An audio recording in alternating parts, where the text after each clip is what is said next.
我和他是在去年夏天认识的。挺可爱的感觉，他正是我喜欢的那个类型。在我们后来相处的日子当中，因为我们的年龄加之我有结过一次婚，能产生很大的代沟。就因为一些小问题然后吵架，我就觉得他这人怎么能这样，什么都不为我考虑，只顾着自己的感受。我也是对他好，可他就是不能理解。在这段感情里面，我一点也不快乐，我决定了我要和他分手，我真的不想和他在一起了，我讨厌他。只要他不离开我，我一定会为他撑起一片蔚蓝的天空，给他一个幸福的未来。这是我想要的。来，咱们掌声请出这一对，来，掌声有请。男主人公小高33岁，来自四川，职业销售；女主人公小妍22岁，来自四川，是一名学生。来，有请两位。22岁啊？谈了几年了？跟他1年。怎么了？就是那个我们刚开始的时候，我们交往的很好嘛，然后他对什么事情都很迁就我。可是到后来的时候，我俩本来年龄就差距很大，然后就产生了很大的代沟。在一些什么代沟嘛？就是你不懂事。我哪里不懂事儿啦？因为就是有时候就是他的问题，他却老是讲就是我的问题。我们俩在那个生活方式、兴趣爱好的时候都产生了很大的分歧。你是在面试人家的时候切磋上的是吧？当时他来面试的时候嘛，我看他长得挺清纯的，反正挺可爱的嘛，就是我心目中喜欢的那种女孩。然后我就在以后的工作中有事没事的就去找她嘛，和她一起吃饭啊这些。然后慢慢的就是我们的感情就从同事关系就转变成了男女关系了。现在不想跟他好了是吧？他做什么事情他都不为我考虑，只顾着自己的感受，你不在乎举个例子我的感受。就有一次我叫他帮我买金鱼嘛，我特别喜欢养鱼，结果他给我买的那个鲫鱼，我家的鱼缸本来就很小，然后他来买4条鲫鱼回来，完全就把那个鱼缸全部给我做满了，而且里面的那些装饰甲上什么东西全部给我拔了。他说你看那样多那个影响鱼儿那个油啊，你看把这个东西全部移出来，鱼儿游得多畅快呀。你感觉你家里就像一个卖鱼的一样，一会4条鲫鱼，明明我要的是那个金鱼。鲫鱼有什么不好啦？鲫鱼我买回来放在缸里，过几天你看腻了的时候，还可以把它拿来炖汤吃，炖汤吃了挺美容的，哪点不好？拜托你知不知道我想要的是那个金鱼，我根本就不在乎那个鱼的味道。金鱼多贵呀，这么长就是几十块钱一条。你们家那个鲫鱼后来熬汤吃了吗？熬了呀。还真的苦了。肯定熬呀。那个花钱买的不熬汤吃了扔了多可惜啊。放豆腐了吗？清汤补身体啊。哎，这还有什么呀？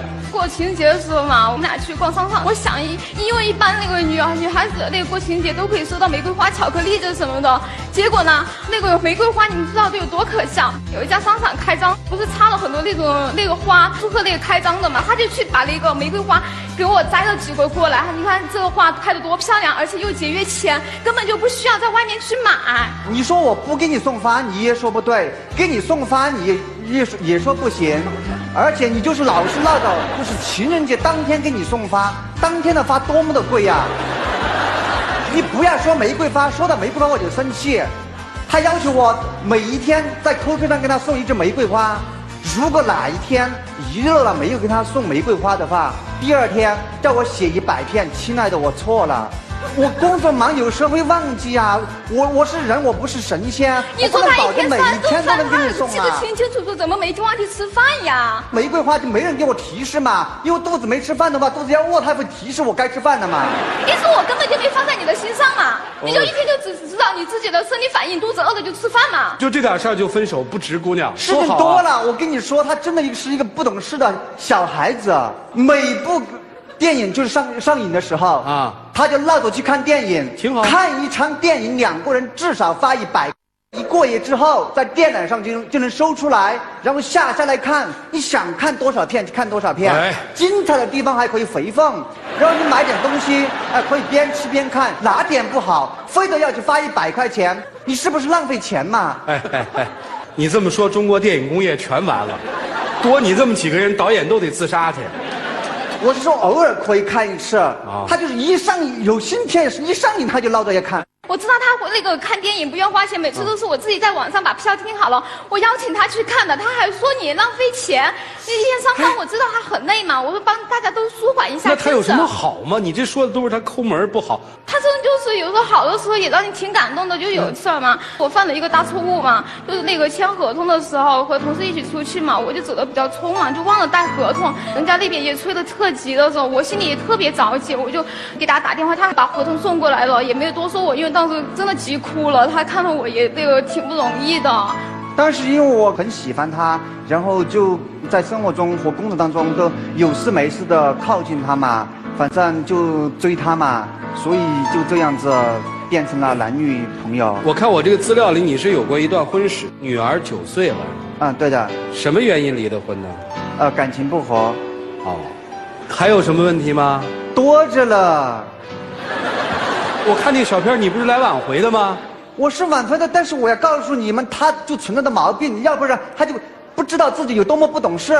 他说他喜欢吃红烧肉，我本来工作挺忙的，然后去菜市场去买材料，然后回来跟他做好之后，他吃一口，筷子一甩，太难吃了，然后拉着我去外面去吃。我说外面去吃又要花钱，我们把这一顿饭吃了，下一顿我们在外面去吃，这不是挺节约钱的吗？但是你就非得那一顿就要在外面去吃，你觉得你这样做懂事吗？你们都不知道他做的那个是什么红烧肉，一点油都舍不得放。油多了要容易长胖啊，我也是为你考虑嘛。可是你也多舍一点，放一点油呀，那个没有油怎么吃呀？完全就是用水焖出来的，味道真的很难吃，盐也是一点盐味都没有，那怎么吃下呀？再难吃，它是我的一片心意，你都应该把它吃了。行了，对不对？你够矫情的了，你不爱吃出去吃不就得了吗？要花钱呢。你是够矫情的你还有什么要诉的苦啊？有啊，我们有一次去逛街嘛。然后前面来了一个长得，挺帅的，可能就是22、23岁的小帅哥嘛，他就眼睛就直勾勾的看着，拉着我的手说，他说，你看，那个帅哥好帅呀，他说要是你能长得他那么好，多好啊。我知道我长得丑，我知道我岁数又大，但是你把这种你对我的不满，你埋在心里。我看那个男生，我就说他长得挺好看，就是顺便一眼，根本就没有什么，就轻轻的看了一眼，而且他自己就觉得很吃醋。我觉得他完全就对他自己的长相没有一点信心，还来批判我。好，你说看了一眼对吧？他从对面来的，你就一直看着他，然后他已经走过我们身边。他真的不懂事。我告诉你，再告诉你一件很郁闷的事情。有一次，我上超市。他必须叫我跟他带一盒那个巧克力回来，很贵的巧克力，送给他了。然后没到1个星期，又叫我去买减肥茶。买之前我就告诉你，巧克力吃了很容易长胖，再说也挺贵的，对你没什么营养嘛。然后1个星期之后又叫我去买减肥茶，你说你是不是不懂事啊？太可搞笑了！比如他每次我说什么时候，我叫他带样东西的时候，他完全就是根本就是带另样东西。有一次当时我们看那个电影那个工作那个情节里面，不是有那个男生给那个女生送棒棒糖嘛？我就觉得挺浪漫的，我也想要一个棒棒糖，我就告诉他了，挺大的那种棒棒糖，而且名字也告诉他了。结果他给我买什么棒棒糖，就是5角钱一个的那个阿尔卑斯棒棒糖。你要这么大的波板糖？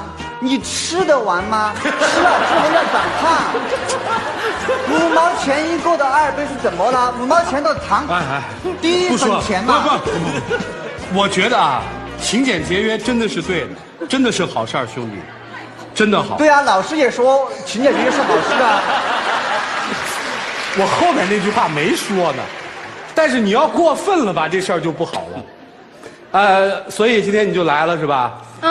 以前我们也闹过几次分手的，可是你当他分手的时候，他又会给你做出一些让你很感动的事儿。比如说呢？有一次嘛，那个我真的喜欢吃红烧肉，他就重复做了几次，然后手都烫了一个泡起来，我就觉得特别感动嘛。还有一次也是，那一天就是下了很大的雨嘛，我在上课，知道我对你好就行了。你说。我就下很大的雨啊。那天下了很大的雨，然后就没带伞，因为走得太匆忙了。结果他就那个冒着雨来那个给我送伞嘛，自己第2天又感冒了。他是不是其实在现实生活还挺听话的？可是他就是因为一些那个就是谈及到买东西的时候，他就特别的抠门儿。根本就不愿意。叫节约。你说节约可以，完全可以在一个度上，你那个度完全都已经过了。听明白了，反正他的优点是听话、老实，对不对？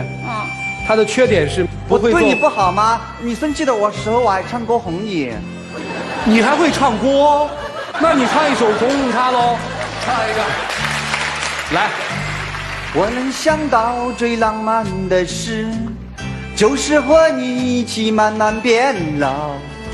直到老到哪儿也去不了，我还依然把你当成手心里的宝。挺感动的吧？不要离开我好吗？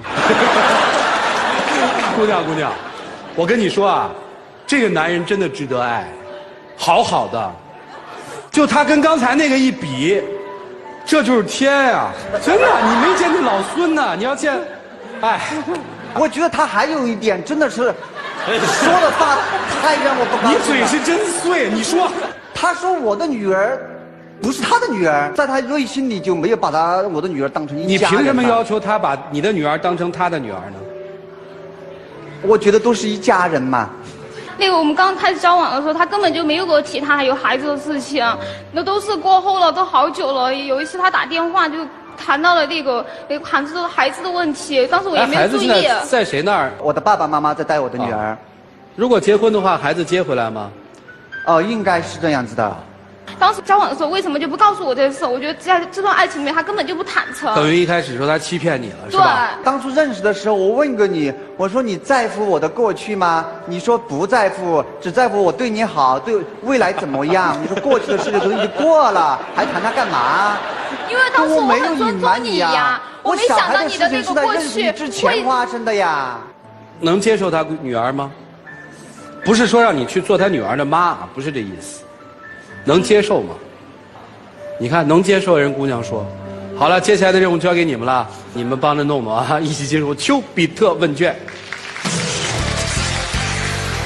其实我们俩在一起哈，我是特别不浪漫的，特别的现实主义，也是特别节约，特别抠。但是我发现你比我还抠。不浪漫，你是个男人，你对你女朋友这么抠，人家不会跟你了，你知道吗？老师，我不能和你比，我的收入和你的收入可能只是你的1/10呀。我们的消费水平不是同一个档次的。这个我刚才跟老孙说了一句话，当你爱一个人，你生命都可以给他，对吧？我觉得我的生命可以给他，但是你爱一个人，生命都可以给他，你那点钱还不能给他吗？我跟你说啊，戴明老师，老师，我不是不愿意给他，我是为我们以后结婚之后生小孩、买房子、买车子这些做铺垫。但是你有没有想过，你要这么抠，他就不会跟你了？我觉得如果是爱的话，不应该在经济上没关系吧？那我老公跟你他们2个人，我觉得很可爱。他们2个人的关系，谢谢。特别本来矛盾当然会有的，互相理解错了都会有的，他们应该有爱情。我觉得这女孩啊，还真是挺喜欢这男孩的。但是呢，你们2个人对浪漫的理解是不一样。浪漫的事儿，没有会不会，只有想不想。你再木讷的男子，你也会想出特别浪漫或者会让对方开怀大笑的那种事，一定会。可是，就比如我在那个发跟他，我认为很浪漫，可是他却骂了我一顿，所以我就不敢再做了，就有个恐惧心理。还是我是60年代的人，我明明就是80年代的嘛。我真的不知道他们那小女孩现在想什么。你既然找了这么个小女孩，那你一定要知道自己在哪方面是需要调整的。我们不去谈节俭，不去谈你的生活的这种价值观，因为我知道你有一个9岁的小女孩，你身上的确有过日子的这种压力的。你是要为你们俩共同生活去做很好的一个计划，也可能她现在没有想到那么多，你想到了，但是你一定要在这个层次上再多加一点浪漫，再多给爱情加一些调味品。女孩，爱情绝不是全就是浪漫，调味品不解绑。我问你一个问题，你有没有想到过，如果你们俩共同生活，你有这准备去做一个妈妈，做一个妈妈的角色？一个准备。听到没有？他没有进入你生活的准备。我觉得他可以和我的女儿以姐妹的那个相处方式嘛。不是这个都不要着急，这个都不要着急。来，我们再听听。来，马丁老师，我问这女孩一个问题，比如说，如果你特别喜欢吃那棒棒糖，她给你买了2个大的，她去看你的路上2个棒棒糖画在一起了，你埋怨她了，她会怎么说？他肯定会说我不懂事儿呀。你真的会这么回答吗？我就只能说一声公主，你饶了我吧。我为什么要问这个问题？因为这个问题真实的发生在我身上。我买了一袋我女朋友最爱吃的软糖，天气热，给她的时候已经化了，粘在一起了。她说了，这怎么吃啊？都化粘在一起了。我说，这代表我对你的爱，而且我希望我们2个人以后就像这一坨糖一样，永远粘在一起。哎呦，我不是拿这个事情说我有多能讲。后来这女朋友肯定跑了，对，是吧？这些坏人是吧？不是，我的老婆的新浪微博名字叫小熊 QQ 糖，就是因为这件事情给了她非常深刻的印象。她说我做过的最浪漫，让她最感动的一件事，就这事，在恋爱期间就这件事情。我想说什么？不是我的花言巧语打动了我的女朋友，有的时候男人透着爱意的1、2句话，真能俘获一个女人的心。当然不仅是这个，你比他大几岁？11岁。我比我老婆大11岁。你看呐，别人11岁的活得多么好，我们11岁就这么苦。你搞清楚重点，为什么我女朋友变成老婆了呢？因为我懂得她想要什么，但你不懂得她想要什么。姑娘，浪漫不是学得来的，他就是不浪漫的人，但是他踏实，他可靠，这样的男人适合过日子，而且其实他挺可爱的。他每一次的发言都是冷幽默，大家说对不对？这样的男人很可贵，人家不懂得珍惜。哎，这，我跟你说啊，你遭恨就遭恨在这儿，碎嘴子，你知道吗？哎，我只给你提一个建议，你对自己的女儿有多耐心，就需要对她有多耐心。但是她会比你的女儿迅速成熟得多，她已经20多岁了，女人成熟起来快到让男人都受不了，你明白吗？有一个男人到了70岁的时候都没结婚，于是就有人问他：“你为什么不结婚？”他说：“我这一辈子都在寻找一个完美的女人。”于是别人就问他：“你找了70年都没找到一个完美的女人吗？”他说：“我曾经找到过一个完美的女人。”那旁边人问他：“为什么你不结婚呢？”他说：“因为那个女人也在找一个完美的男人。没有什么人是都完美的。你们身上的事在我身上也发生过，我没有马丁那么会浪漫，说那种浪漫的话。我老婆也经常在路上说别的帅哥有多帅，我也会不高兴。但她后来学着学着，她会在后面加一句：“其实没有我老公帅了。”在最初的时候，她也要求我送花，但总是会因为这样的原因而忘记。直到今年这个春节的时候，我去南京玩，在那个逛庙会的时候，夫子庙那儿的时候，正好是2月14号，我们这个见面日、相识日和结婚纪念日，啊，然后我老婆就说：“你还不买束花给我？”然后我真要去买的时候，她就在旁边选了一朵中间会闪亮的塑料花。她说：“没事儿，这东西明年你还可以重复送给我。”我要说的一个问题是什么？但凡是像这样年龄相差比较大的这样的婚姻，年龄大的那一方一定要常怀感恩之心。赵传说你最大的问题在于碎嘴，我认为最大的问题不在碎嘴，在没有感恩。女方好歹还说她曾经为我烧红烧肉，手上烫起过泡，她会记得你点点滴滴的好，但是你从上场到现在为止，没有一句说她的好。我们是应该感恩于那些年龄比我们小的女人，给了我们第2次青春。每次我老婆说那句话的时候，我心里是最愧疚的。我老婆说，其实前些年吧，刚认识你的时候，也觉得你特古板、特老套、特不会享受生活。你看，让你尝试新鲜事物，吃寿司、喝咖啡，你就是不尝试。是吧？让你送玫瑰花，你就觉得那浪漫太没意思，是吧？让你早上跟我们出去跑步，或者是这个周末到哪儿去踏自行车，你总是没时间。但是这几年来，我慢慢能够接受了，我也想清楚了。我在享受你的成熟和忠诚的同时，我难道不能接受你一点刻板？他每次说这句话的时候，我是内心最内疚。所以我说，对自己的年轻妻子要常怀感恩之心，尤其是像我到现在为止还没有给我老婆一个婚礼，因为我工作的原因，这儿到那儿，那儿到这儿，我老婆也从来没有怨言，也没有抱怨。直到我跟她说，也许将来我们生了孩子之后，等她会走路了，让她做我们的花童，我们再办一次婚礼。你最差的一点就在这儿，没有感恩之心。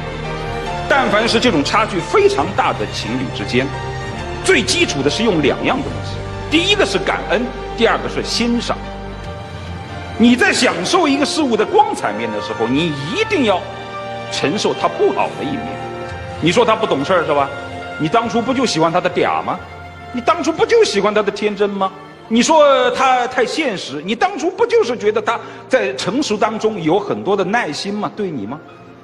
如果真有那么完美的人，凭什么落在你身上呢？人无完人。所以说，记住我那句话，常常想想对方的好，学会感恩，就这样。谢谢。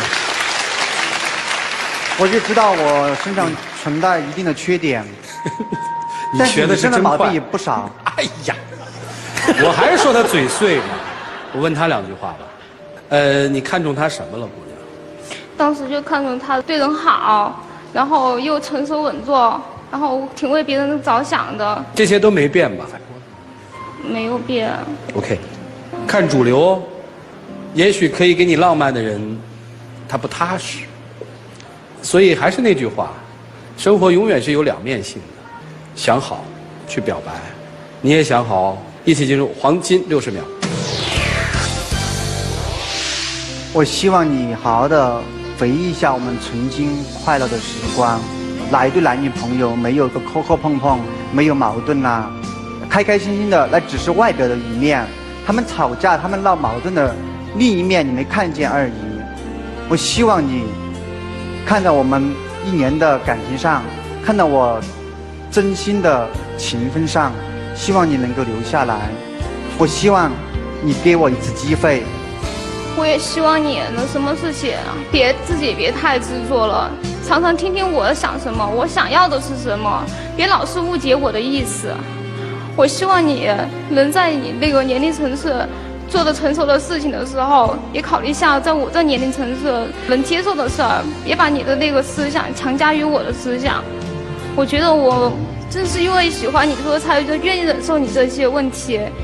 请你也给我更大的尊重，看看我的感受，听听我想要的是什么。我会改正自己的。来，请亮灯，请回。来，请关门，各位请拿起手里的表决器。这一对儿哈，你们看好吗？如果看好是赞成，如果不看好是反对。来，各位请选择。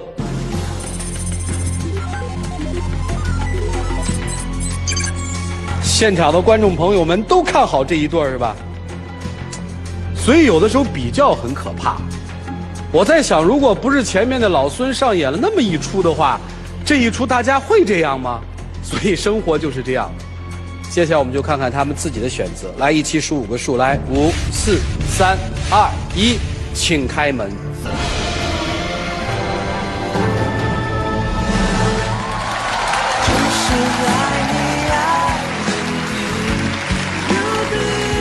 去啊，跑过去啊！哎，好，好，拉过来。我会好好对你的。平常他就这样。本来你就很气，整得你哭笑不得。跟一个幽默男人生活在一起，一定比跟那个板着脸生活在一起的幸福。哎呀，戒指我给你提供了，浪漫你会不会啊？没干过。第一次。好吧，来，有请小花童来。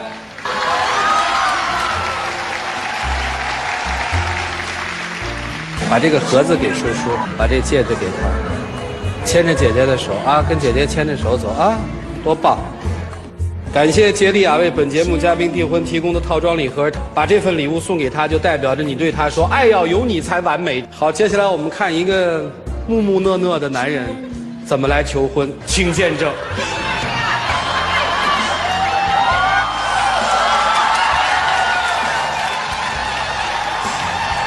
嫁给我吧。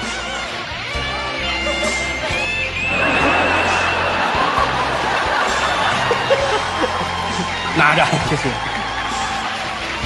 我看的最乏味的一个仪式，反正你也不会什么浪漫，你一会儿就把他抱下台，一直抱走就行了，好吧？抱不动。你的戒指呢？这里。感谢天津东尼佩吉钻石为本节目嘉宾订婚提供的这个钻戒。我们这个订婚跟传统的订婚不一样，是说从现在开始，我们将以结婚为目的，要一起往前走，不代表你们就步入婚姻了，所以你还要加油，你知道吗？还给我。我要人不要礼物。哎，都要。